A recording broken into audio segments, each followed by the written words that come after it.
역한 냄새가 코를 찌른다. 아마 부상병을 옮겼나 보다. 피가 득지득지 붙어있다. 모처럼 인솔장교로부터 미군들이 먹는 시레이션 박스를 하나씩 배급받다. 그렇게 반가울 수가. 기차는 벌써 움직인다. 깊은 잠으로 들어간다. 꿈속이지만 고향으로 간다.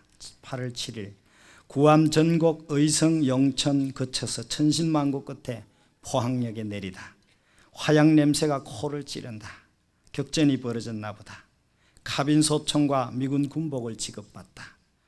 맞는 게 하나도 없다. 철모를 쓰니 눈이 안 보일 정도다. 서로 웃는다. 이제 총 쏘는 데는 제법 자신이 있다. 총에 핏자국이 남아있다. 누구가 쏘던 총일까? 포항여중 강당 임시숙소로 들어가다. 제잘거리는 여학생들의 소리가 귀에 들리는 듯하다. 환영회라도 나왔으면. 8월 9일 새벽 북계군 밀려오다. 적군이다. 누군가 소리 지른다. 수라장이다. 콩 볶는 소리 같은 총소리, 박격포 소리, 아비규환이 벌어진다. 팔다리가 떨어진다. 포항여중 탱자나무 울타리 밑에 나는 참호를 판다. 내가 가진 총알이 이제 다 떨어졌다. 이제는 죽음밖에 없다. 근데 왠지 조용하다. 아, 조국의 팔을 하늘. 드디어 발자국 소리 적국이 오는가 보다. 아무도 없다. 다 누워있다. 다 죽었나 보다. 나 혼자 살아있다고 생각하니 갑자기 어머니가 보고 싶어진다. 그리고 갈증이 온다. 목이 탄다. 우물에서 갔다 온 시원한 냉수 먹고 싶다. 어머니, 어머니, 어머니. 50년 8월 9일 오후 동성중학 2학년짜리 이우근, 같은 학도병 김원수가 사흘 뒤에 다시 재탄환해서 친구 우근이가 남긴 진중수첩을 47년 간직하고 있다가 최근에 남겨놓은 것을 유품으로 공개한 전쟁 메모입니다. 50년 전 이 조국, 18살 꽃다운 나이에 장렬하게 피와 땀과 눈물을 조국을 위해서 쏟았던 수첩입니다. 사실 그들 무명용사들 땀과 눈물과 피 위에 이 땅이 아직도 건재합니다.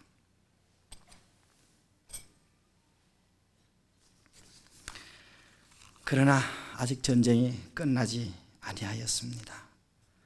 남북이 아직 대치하고 있습니다.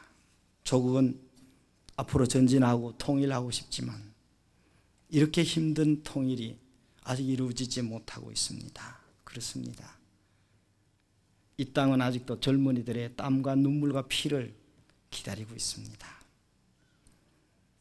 50년 SFC 역사에 부산 항석교에 출석하는 몇몇 학생, 대표 손영준 정도, 제1영도교회 학생 몇몇, 조영석 혹은 박영훈 혹은 전영창 선배님, 학도병 전영창 선생님 제외하고 학도병 지원했지만 너무 어리다고, 사실은 학도병 지원 퇴짜 맞고 그 끓는 가슴을 어떻게 주체할 길이 없어서 그들이 모여서 토요일마다 방파제에서, 남포동 방파제에서 기도하는데 태풍이 오고 비가 너무 많이 와서 처음에는 항석교회에서 모이다가 영도교회에서 모이기로.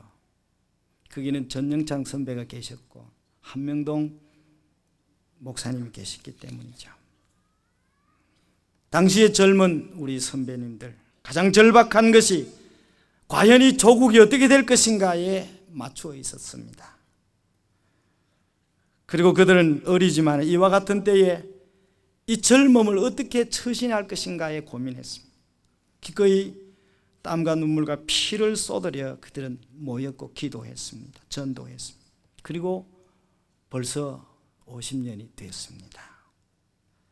그런데 오늘 그 장렬한 열정들을 기억하고자 하는 젊은이들이 과연 이 땅에 얼마나 되겠습니까? 오늘 이 땅의 젊은이들, 한 청년 사건으로 온통 나라가 상처기를 많이 받고 있습니다.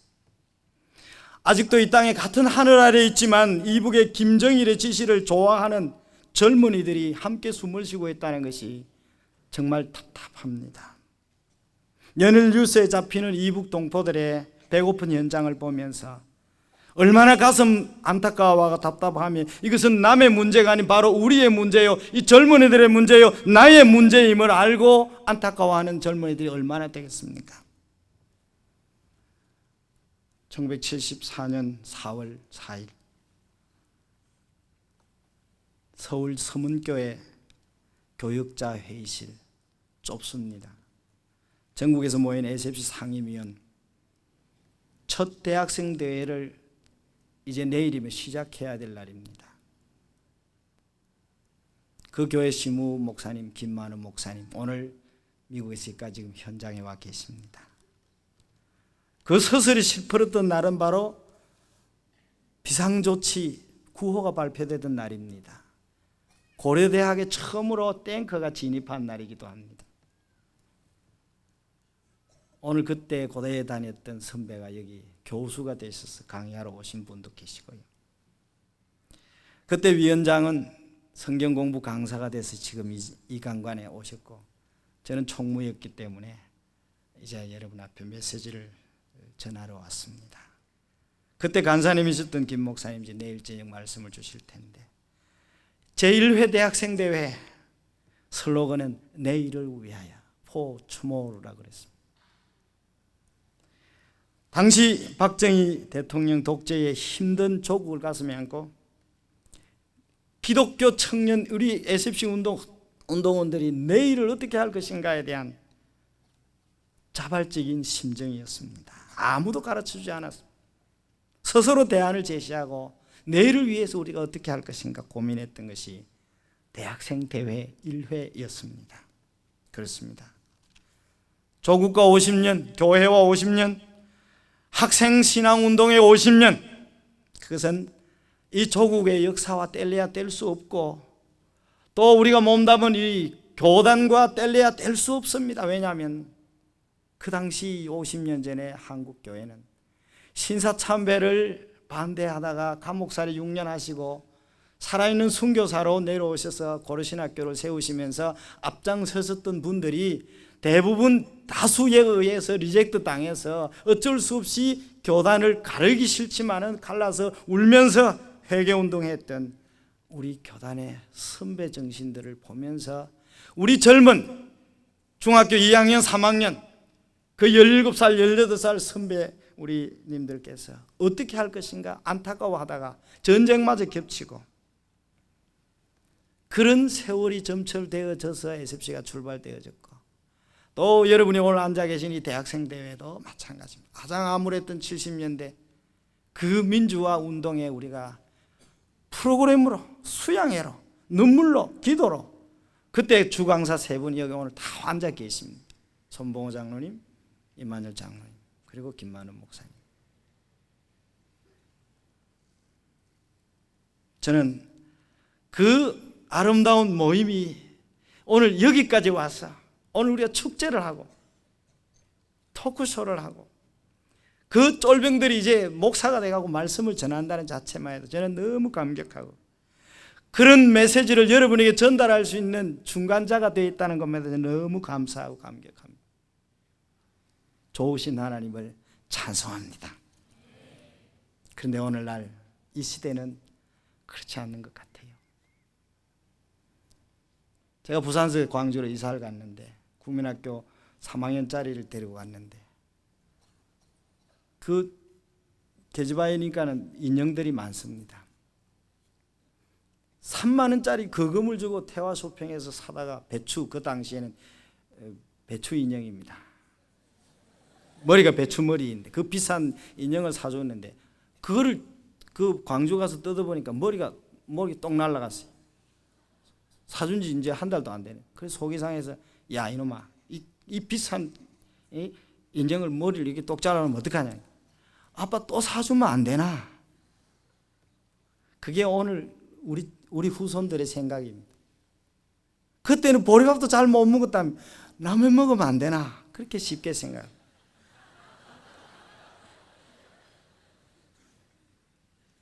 과거를 생각합시다. 미래를 열어봅시다. 조국을 생각합시다. 아이고 골치 아픕니다 목사님. 식상하게 됩니다. 오늘 여러분은 어떻습니까? 어젯밤 집회하는 장면을 보면서 저는 참 감격했습니다. 덩어리에 그냥 더운 김이 무럭무럭 버펄로처럼 황소들이 그냥 밖에서 자잖아요. 그러면 덩어리에 김이 무럭무럭 나요. 그래도 춥다 하지 않고 그 앉아있는 모습처럼 여러분들의 모습을 보면서 저는 얼마나 감격했는지 몰라요. 잘 참아내신 여러분에게 하나님께서 오늘은 시원한 날씨를 주셨습니다. 좋으신 하나님 찬송합니다. 할렐루야. 아멘.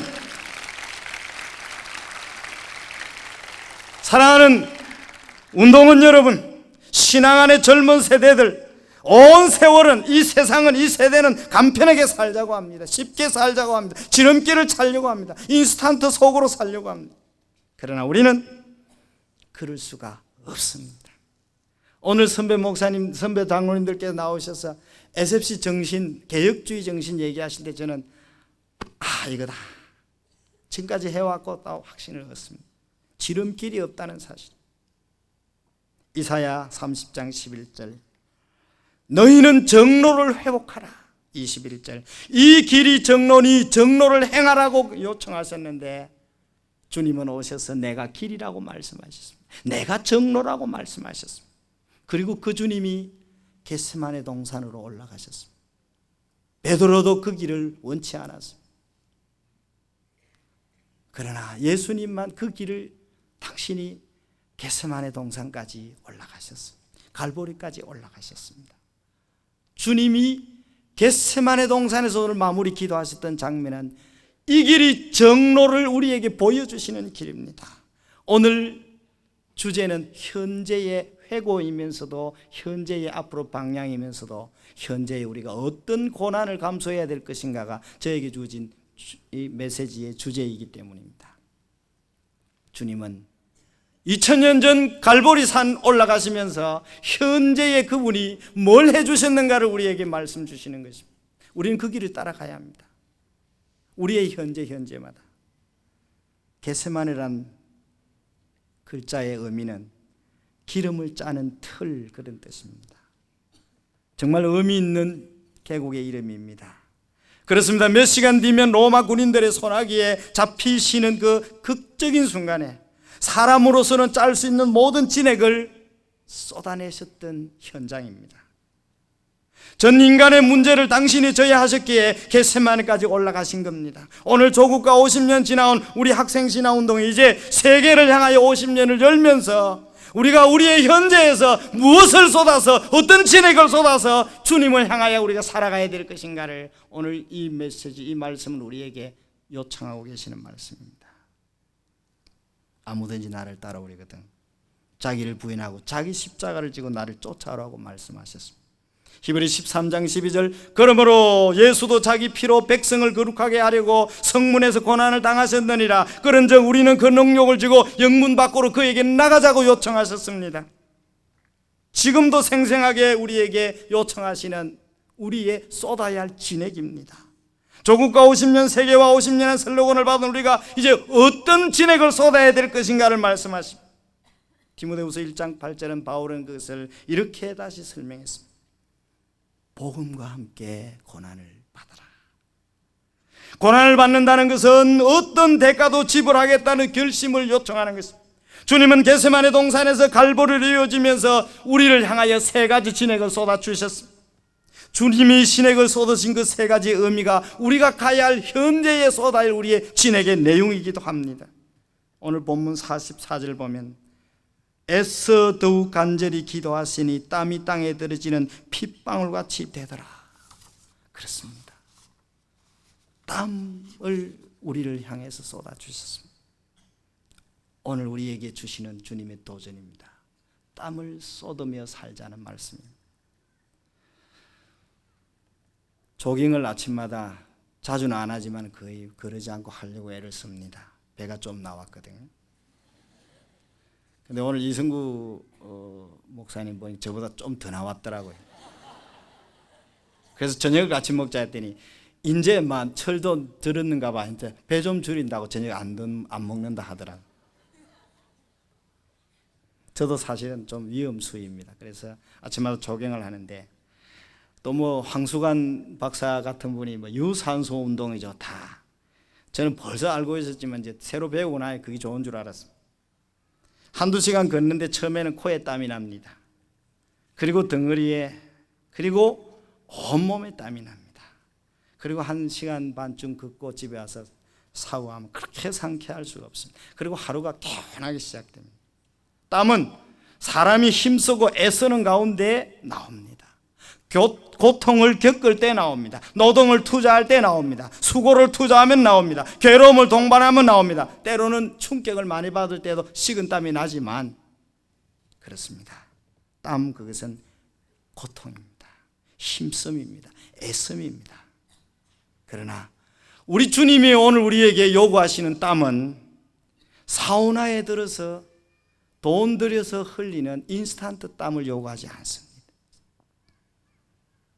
김찬삼 교수님 여행기를 읽어보았는데 멕시코 시티 가서 멕시코 유니버시티에서 특강을 하게 됐답니다. 세종대 교수 아시죠? 5,000년 한반도 역사를 쫙 자랑을 했습니다. 우리는 뭐가 있고 뭐 우리는 한글이 세계에서 제일 좋고. 근데 대학생 여학생 하나가 손을 들어서 강의를 마치고 한국에서 오신 교수님, 한국 민족이 세계를 위해서, 세계 민족을 위해서 정말 기여한 것이 있다면 역사 가운데서나 문화유산 가운데 확실하게 얘기를 한번 해보시면 그게 뭡니까? 그래 한참 생각하니까 석굴암을 자랑할 수도 없고 다보탑을 자랑할 수도 없고, 안 그래요? 중국에 가면 기가 팍 죽잖아요. 그런 거 자랑해봐야. 그렇다고 한글 자랑해봐야 뭐 히브리 헬라어 앞에 꼼짝도 못하고. 그래서 사실 자랑할 것이 없으면서 머리에 남아있는 생각은 노세 젊어서 노세. 늙어지면 못 노나니. 기회만 있으면 장구치고 노는 것 좋아하는 것이 머리에 자꾸 들어오더라는 겁니다. 반성을 했다는 말이죠. 그렇습니다. 이게 우리 민족의 어쩌면 유교 전통, 어쩌면 선비 사상, 하이칼라를 좋아하는 선비 사상의 결론일 수도 있습니다. 공부 조금 잘하면 법대 갑니다. 혹은 의대 갑니다. 그리고 잠바 입고 블루 칼라를 별로 좋아하지 않습니다. 경북지방 간사할 때 밀양에서 고등학생이 눈이 반짝반짝한 친구가 와봐 빡빡 말랐습니다. 여기 와봐 왔을지도 모르겠어요. 지금은 40이 다 됐겠네요. 간사님, 저 왔습니다. 아이고 반갑다. 니 무슨 과 왔지? 공돌이 아닙니까? 공대 갔다는 말이지. 그럼 왜 잘못됐나? 공대는 뭐 잘못된 거야. 아버지는 법대 가기를 원했는데 저는 전자오락과에 갔습니다.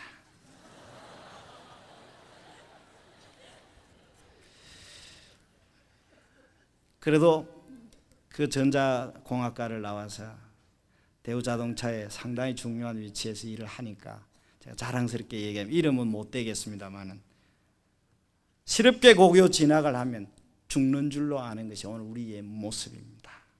부모들은 쉽게 자녀들에게 땀 흘리지 않고 살 수 있는 길을 만들어 주려고 얼마나 재산을 남기는지 모릅니다. 땀 흘리는 버릇을 가르치지 않습니다. 그러나 오늘 주님은 단호하게 말씀하십니다. 우리가 너희와 함께 있을 때에도 너희에게 명하기를 누구든지 일하기 싫어하는 자는 먹지도 말게 하라 하셨습니다. 안 먹으면 어떻게 되죠? 안 먹으면 어떻게 돼요? 죽지요. 근데 예수님 참 지혜로우세요. 일하기 싫어하는 자는 죽어라. 그러면 예수님이 좀 와일드하게 보이죠. 일하기 싫어하는 자는 먹지 말아라. 조용히 천천히 죽어라.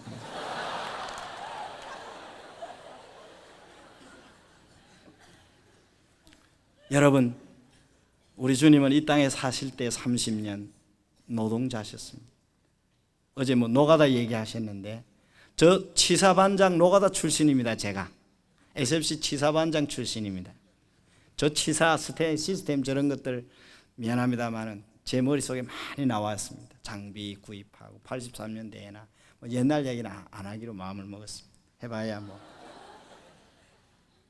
우리 예수님 이야기하면 저는 감격이 됐어요. 왜? 30년 천박한 목수 노동자로, 노가다 노동자로, 그리고 3년은 죽음을 향하여 사셨습니다. 땀으로 세상을 구원하셨습니다. 마지막 흘린 겟세마네 동산에 주님의 땀방울이 오늘은 핏방울로 변하셨다고 성경은 진액을 쏟았다고 보도해 주십니다. 그런데 그 성경을 쓰신 어른이 누구십니까? 누가셨습니다. 의사분이 그 내용을 썼습니다. 아주 합리적인 분이 아주 정확하게 예수님의 땀을 핏방울로 변했다는 것을 보도해 주고 있습니다. 믿으시기를 바랍니다. 땀은 개인의 마음을 개혁합니다. 땀은 그의 가정을 개혁합니다. 땀은 그가 소속된 공동체를 개혁합니다. 땀은 그가 사는 세상을 개혁합니다. 오늘 이 땅은 지금 큰일 났어요. 땀 흘리는 거 좋아하지 않아요. 광주에 제가 있는데 그 하남공단에 땀 흘리기 싫어하는 어려운 직종엔 전부 외국에서 데려와서 일을 시킵니다. 거기에 저희 교회가 지금 진액을 돕고 있습니다. 큰일 났습니다. 생명을 가진 영혼은 그가 사는 세월에 수능을 하는 것이 아니라 땀을 흘려서 그 세월을 거슬러 살아야 되는 겁니다. 맑은 물을 찾아내 주어야 되는 겁니다. 땀 흘린 물이 맑은 물입니다. 그리고 여기 맑은 물이 있다고 소리 질러야 합니다.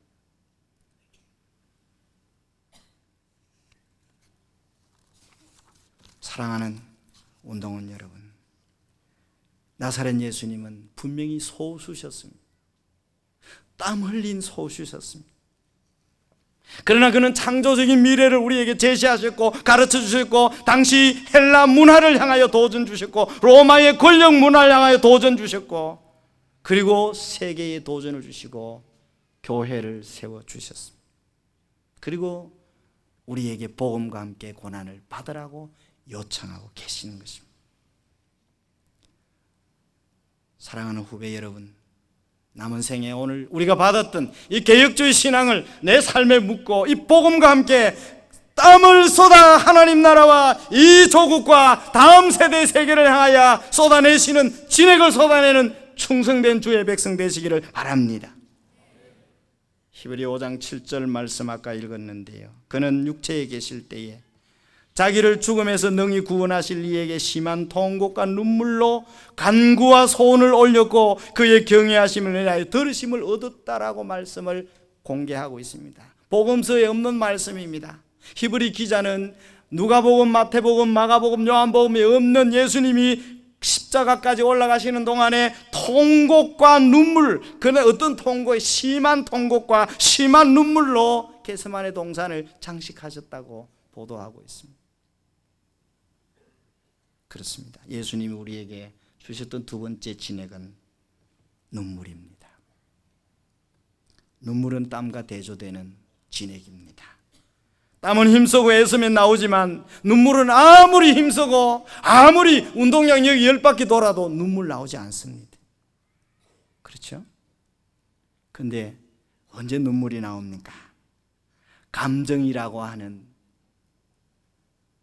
신비로운 어떤 필링이 들어가면 눈물샘이 자극이 되어져서 자기도 모르게 눈물이 나오게 되는 신비의 물입니다. 나트륨 몇 개, 소금물, 염분 몇 프로, 얼마밖에 안 되는 물이지만 그 눈물은 땀하고 또 조금 틀리는 것입니다. 신비가 섞여 있는, 영성이 묻어 있는 그런 진액입니다. 이것은 감정이 이입되어야 나오는 신비한 분비물입니다. 이 내용물은 아무것도 아닌 것 같아도 그 눈물 자체가 나오게 되는 감정 자체가 아주 중요한 진액입니다. 주님은 십자가를 앞에 두고 심히 통곡하시고 심히 눈물을 쏟았다고 말씀하셨습니다. 감정을 숨기지 못하셨습니다. 인간이 투영할 수 있는 모든 감정을 총동을 하셔서 그 길을 가셨습니다.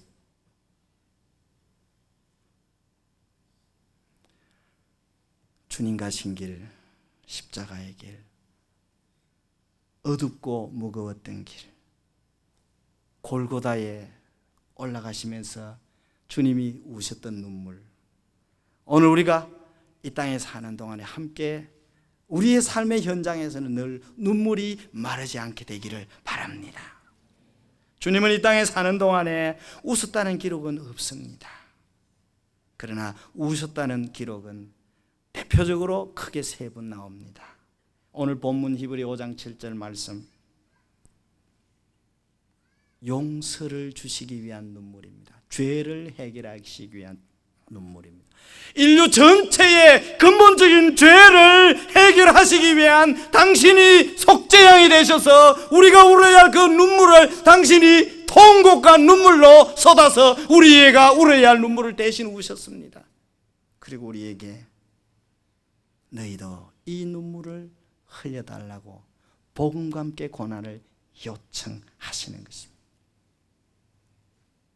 이 눈물을 믿는 자는 용서의 감격이 다시 흐르게 될 것입니다. 첫날부터 오늘 이 3번째 저녁까지 아직도 이 눈물의 감격을 경험하지 못하는 우리 운동원 여러분 계신다면 오늘 밤 예수님이 바로 나를 위해서 눈물로, 심한 통곡과 눈물로 내 죄를 해결하기 위하여 내가 우는 대신에 주님이 울어주셨다는 사실을 믿으시고 그 눈물을 가지고 세상을 향하여 나가시기를 바랍니다.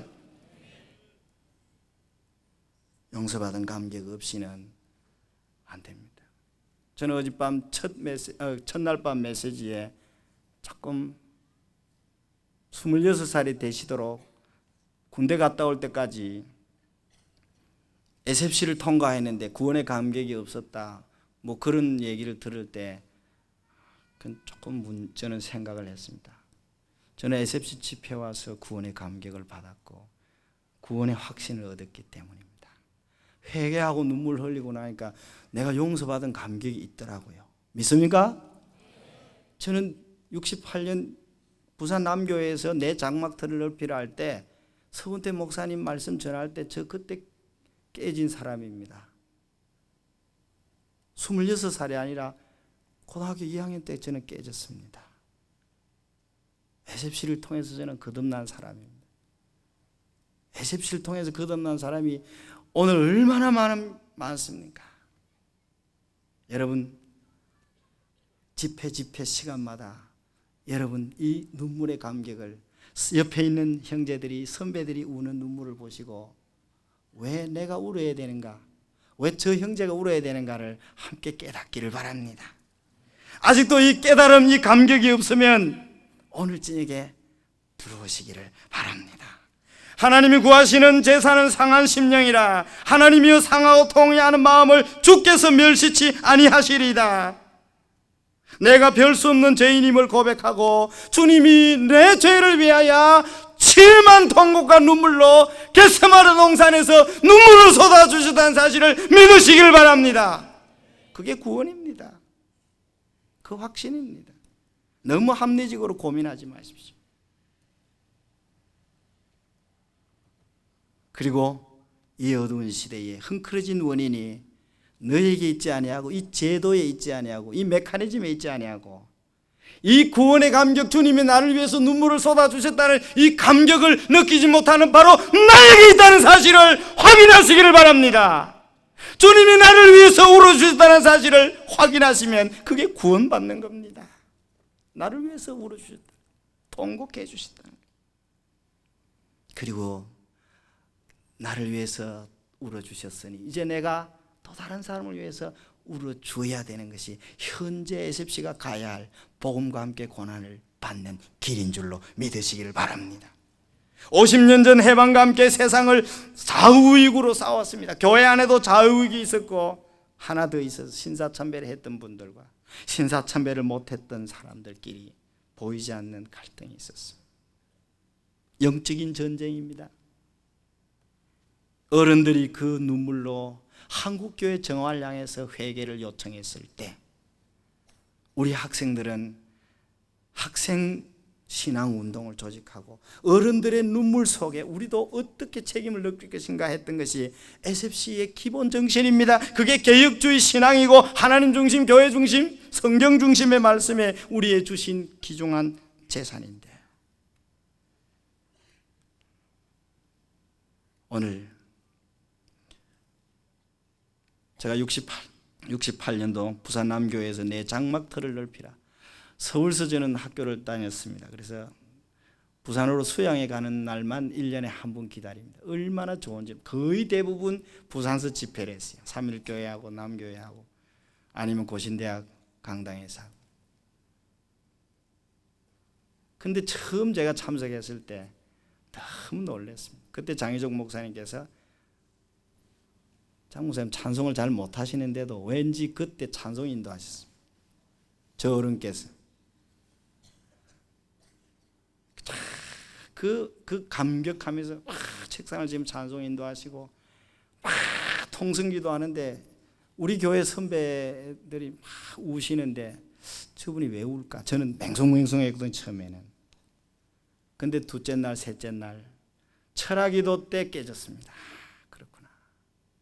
내가 죄인인데 그 죄를 깨닫고 나고 주님이 날 위해서 죽었다는 사실이 깨달아지니까 얼마나 좋은지. 그래서 지금 간사까지 하고 이제 목사가 돼서 여러분 앞에 섬기고 있습니다. 제 소원은 그때 눈물, 고등학교 2학년 때 그 감격의 눈물을 사실은 참 회복하고 싶지만 잘 안 돼요. 서울대학 캠퍼스 안에 보면 갈멜산 기도원이 있어요. 옛날에. 지금은 캠퍼스 아니지만 전에 그네는 그래서 산속입니다. 김치순 박사님 기념 그 기도원인데 거기서 72년도 물난리 나던 그날에 박종수 그땐 강도사님입니다. 서울 남서울교회 강도사님 모시고 이제 경기지방 수양회 하는데 비가 사흘 동안 왔습니다. 그래서 세금정에 사람이 78명이 죽거나 했는데 제일 목사님께서 명령이 떨어졌어요. 전성준이하고 강용훈 교수님 말씀 죄송합니다. 강용훈 교수님하고 또 김성호라고 있으면 조그마한 서울대 사대다. 너 며칠 가가지고 오정돈 목사님 찾아오느라 물에 빠졌을지도 모르겠다. 그때 잠시 벌판입니다. 그 수양에 그 비가 오고 은혜를 받는데 남자 여자 없습니다. 비가 오니까 이제 그 사회를 위해서 기도하고 아픔을 위해서 기도하고 눈물바다가 됐습니다. 얼마나 기도를 많이 했든지. 비 속에 비하고 물을 말아갖고 밥하고 비를 말아가지고 그래 먹었어요. 그러면서도 그 눈물로 감격하고 수양회를 치러내고 또 우리 목사님 찾아러 잠실까지 가서 찾지도 못하고 교회가 다 물속에 잠겨버렸으니까 나중에 성원교회로 피신하셔가지고 살아나셨지만 이 눈물이 지금까지 SFC의 근간을 이루고 있습니다. 주님이 우리에게 흘려주신 눈물을 감격했고 그 선배들이 그 눈물을 우리에게 가르쳐주셨고 저도 오늘 여러분에게 가르쳐드리고 싶은 거예요. 눈물을 흘리는 자는 절대로 망하지 않습니다. 내 자신을 위해서 주님이 흘려주신 눈물을 감격하는 자는 두 번째로 예수님처럼 또 다른 사람을 위해서 울 수 있게 되는 것입니다. 네 친구 나사로의 죽음을 보시고 요한복음 11장 35절에 예수님이 두 번째로 우셨던 장면을 성경은 보도합니다. 베다니는 나사로의 고향입니다. 마르다와 마리아가 있는데요. 그 친구 나사로가 죽었다는 소식을 듣고 예수님께서 베다니에 다시 오셔서 11장 34절 보면 가라사대 그를 어디에 두었느냐? 가로되 주여 와서 보시옵소서 하니 35절 예수께서 눈물을 흘리시더라. 여러분, 베다니는 예수님이 늘 예루살렘에 오실 때마다 주무시는 장소입니다. 예루살렘 본부 지역하고 한 시오리길 되는데 거기는 그야말로 근교도시입니다. 가난한 사람들만 모여 삽니다. 우리 예수님 예루살렘에 일보러 오셔도 대부분 주무실 때는 이 베다니에서 주무셨습니다. 왜 그렇습니까? 거기 서민들이 살기 때문에. 베다니라는 말 자체가 슬픔의 동네라는 뜻입니다. 고난의 동네라는 뜻입니다. 여러분, 베다니는 오늘 우리가 사는 이 도시를 지칭합니다. 부산이요, 광주요, 서울이요, 대구요, 마산이요, 창원이요. 우리가 사는 어디 도시인지 죽음이 있는 곳은, 죄악이 있는 곳은 다 베다니입니다. 예수님은 이 베다니 슬픔의 동네에 가셔서 거기 죽음을 맞이한 친구 나사로를 향해서 우셨습니다. 사랑하는 운동원 여러분, 여러분이 살고 있는 여러분의 동네를 한번 잘 돌아보시길 바랍니다. 오늘 이웃이 병들어 죽어가는 우리의 세상을 한번 바라보시길 바랍니다. 배고파하는 우리 이북동포들을 바라보시고 제3세계를 바라보시고 아프리카를 바라보시고 동남아시아를 바라보시길 바랍니다. 그런데 오늘 어떻습니까? 현대판 배단위는 경쟁입니다. 폭력입니다. 일본 고베시의 14살 소년이 11살 소년을 무참하게 살해를 했는 사건이 지난 주간에 있었습니다. 왜 그러느냐? 일본에서는 입시 경쟁이 너무 심해서 아이가 머리가 돌아서 그렇다, 이렇게 평가가 나왔어요.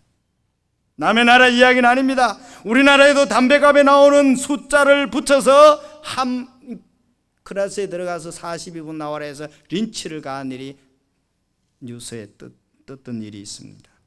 우리 광주에는 여고생이 자기 평판을 소문냈다고 3일간 고문하다가 안매장 하려고 하다가 삽을 사러 갔더니 삽집이 다 문을 닫아가지고 들켜버렸습니다. 이게 지구촌 배단위 마을의 형편입니다. 신성한 학원에서 프락치에 몰려서 문매를 맞고 죽어갔던 일들도 우리의 하늘 아래, 불과 열흘 안에 이루어진 일이기도 합니다. 여러분, 오늘 이 시대는 이웃이라는 개념이 없습니다. 이웃이 다 폭력의 대상이 되어 있습니다. 불특정 대상을 그냥 벤츠 타고 다닌다고 해서 죽여서 안매장하는 시대입니다. 그런데 이웃을 향하여, 이 배단위 같은 마을에 사는 이웃을 향하여 울 수 있는 생각을 가진 것만 해도 우리가 이 땅에 존재해야 될 중요한 가치가 있는데, 그들의 영혼을 위하여 울 수 있다면 그것은 얼마나 하나님이 기뻐하시겠습니까? 배단위 같은 세상을 앞으로 살아가야 할 SFC 운동원 여러분, 울 수 있는 운동원들이 되시기를 바랍니다. 우리 학생 신화운동이 가야 할 방향이 바로 이것입니다. 학원에서, 세상에서, 경쟁 속에 사는 우리 젊은이들에게 탈락의 위기를 가지고 늘 삽니다. 언제나 자기 소외 속에 언제나 엉클리고 사는 것이 오늘 현대 젊은이들입니다. 어째 우리 간사님 말씀 그렇대요. 학교 다니는 게 싫어서 또 군대 가고 또 여학생들은 휴학하고. 왜? 내가 이거 해서 다음에 희망이 있겠는가? 사범대학 나와서 내가 교사 갈 수 있는 희망이 있느냐?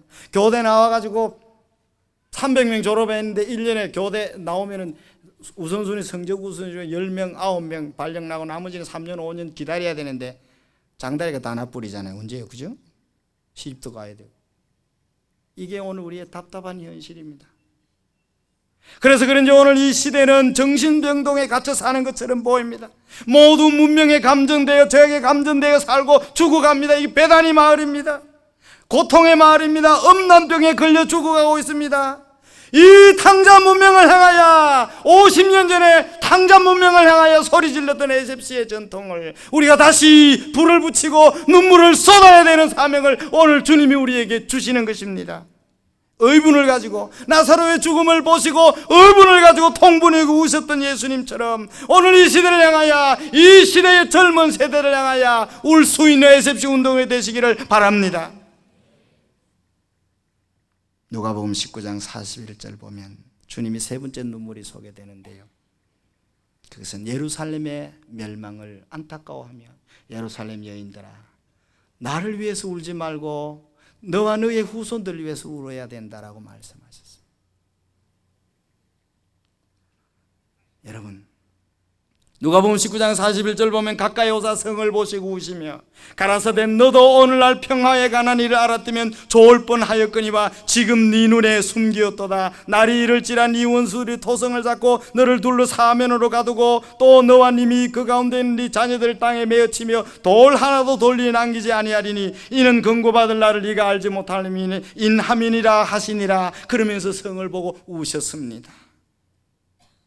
우리 주님 앞에 십자가 뒤에 보이는 예루살렘은 주님에게는 조국입니다. 그 조국이 멸망할 것을 생각하며 울으라고 말씀 주시고 당신이 우셨습니다. 여러분, 우리가 정말 울 일이 참 많습니다. 히틀러는 유럽의 평화를 위하여 폴란드를 침공한다고 그랬습니다. 1965년도에 우리가 월남전 파병할 때 박정희 대통령이 텔레비 앞에 나와서 선포한 게 뭔지 압니까? 월남의 평화를 위하여 국군을 파병한다고 그랬습니다. 사람들은 늘 평화를 강조합니다만 아직도 평화가 없습니다. 여러분, 세상 따라가면 평화가 없습니다. 예수님이 그걸 다 아셨습니다. 길은 한 길밖에 없습니다. 지금도 전쟁 중이고 지금도 평화가 없습니다. 평화가 뭔지 모르기 때문에 그렇습니다.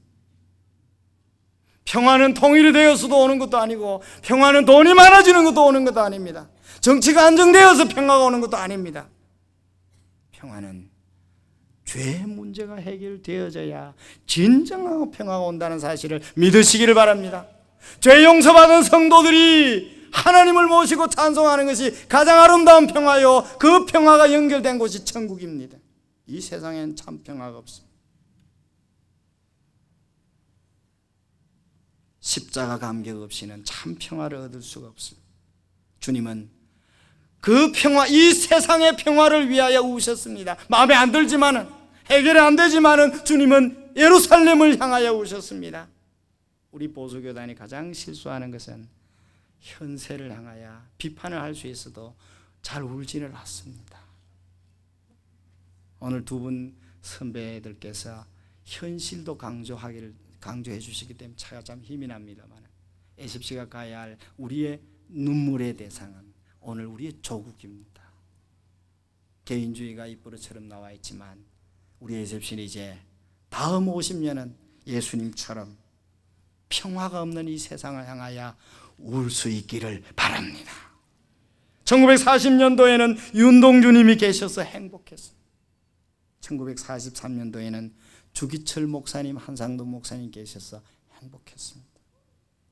1950년도는 손양호 목사님과 우리 교단과 신사참배를 붙들고 울면서 해결하기 위하여 울었던 우리 에셉시 선배들이 있어서 행복했습니다. 그러나 지금 우리 앞에 이렇게 울자, 이렇게 눈물을 쏟자고 말할 수 있는 선배가 많지 못한 것을 참으로 부끄럽게 생각합니다. 사랑하는 우리 학생신앙운동원 여러분, 오늘 우리에게 50주년 기념 행사를 하면서 이 눈물을 쏟아라고 주님이 말씀을 주십니다. 눈물은 기적을 창조합니다. 눈물을 흘리며 씨를 뿌리는 자는 기쁨으로 단을 거둔다고 분명히 시편에서 약속을 주셨습니다. 학생신앙운동이 이제 해야 할 우리의 현재의 사명은 눈물을 쏟아내는 겁니다. 자기의 죄를 위해서 쏟았던 주님의 눈물을 감격하시길 바랍니다. 이웃을 향하여, 이웃의 영혼을 향하여 울 수 있기를 바랍니다. 그리고 조국을 향하여 울 수 있기를 바랍니다. 예수님은 피를 주셨습니다. 땀은 사람의 노력으로 흘 수 있는 진액이라고 그랬습니다. 눈물은 감정이 이입되어져야 나오는 진액입니다. 피는 생명을 투영해야 나오는 진액입니다. 그렇습니다. 기독교는 피를 먹고 자라는 신비한 단체입니다. 피 위에 세워진 것이 교회입니다. 사도들과 선지자들의 피 위에 교회가 세워졌다고 성경은 보도하고 있습니다. 한국교회 100년 전에 외국인 선교사 57명이 이 땅을 위하여 장렬하게 누가 요청하지 않았는데 오셔서 피를 쏟아주셨습니다. 마지막 밤에 땀이 피가 되도록 쏟아내시고, 요한복음 19장에 우리 예수님께서 마지막 로마 병정들이 가슴에 찔러서 피와 남은 물까지 다 쏟아서 확인하고 주님을 시신을 처리했다라고 요한복음은 보도하고 있습니다. 여러분, 마지막 밤에 땀이 피가 되도록 쏟았던 주님은 십자가에서 마지막 인간이 흘릴 수 있는 땀과 눈물과 그리고 마지막 피와 피 뒤에 남아있는 물까지 다 쏟아서 우리를 향해 진액을 쏟아주셨습니다. 이것이 에셉시가 이제 쏟아야 할 우리의 세 번째 진액입니다. 한국교회는 GMP 1만 부를 지나면서 위기 가운데 있습니다. 교회가 방향타를 잃어버린 것 같은 느낌이 듭니다. 70년대, 80년대는 너나 할 것 없이 교회 가면 복 받는다는 이야기로 풍요를 이루었습니다. 그래서 교회들이 많이 자랐어. 근데 지금은 의료보험도 있고 병원에도 마음대로 갈 수 있고 넓은 아파트 살고 차를 굴리니까 이제 교회 가야 할 명분이 많이 사라진 것 같은 느낌이 듭니다. 그래서 전도하기가 참 벅찹니다. 여러분, 복이라는 말, 블레싱이라는 이 복이라는 단어 속에는 피라고 하는 어원이 들어있다고 학자들이 말해줍니다. 이 단어를 만들 때 그 선배들이, 이 단어를 만든 영어권 선배들이 복을 받으려면 피가 투영되어야 된다는 걸 알고 피라는 단어를 그 속에 넣어서 복이라는 말을 만들었습니다. 피를 쏟는 제물 위에 신이 축복을 주어야 진정한 복이라는 것입니다. 그게 영어의 표현입니다. 우리나라 복은 좀 차이가 나지만 창세기 4장에 가면 최초의 인류인 가인과 아벨이 하나님께 제사를 드렸습니다. 가인은 그 제물과 제사를 드리는데 하나님이 연락지 않고, 아벨은 양을 잡아 피 제사를 드리는데 하나님이 연락을 하셨다라고 했습니다. 왜 하나님이 가인의 제사는 안 받으시고 아벨의 제사를 받으셨는가? 우리는 많은 합리적인 의문을 제시하지만은 저는 단호하게 말씀을 드리고 싶어요. 가인이 드린 농사 제사는 그 당시 메소포타미아 지역에 늘 유행하는 곡식 제사, 다시 말해서 풍요의 제사, 복을 받기 위한 제사였습니다. 내가 이 제사를 드림으로 더 큰 복을 더 많이 받기 위한 제사였습니다.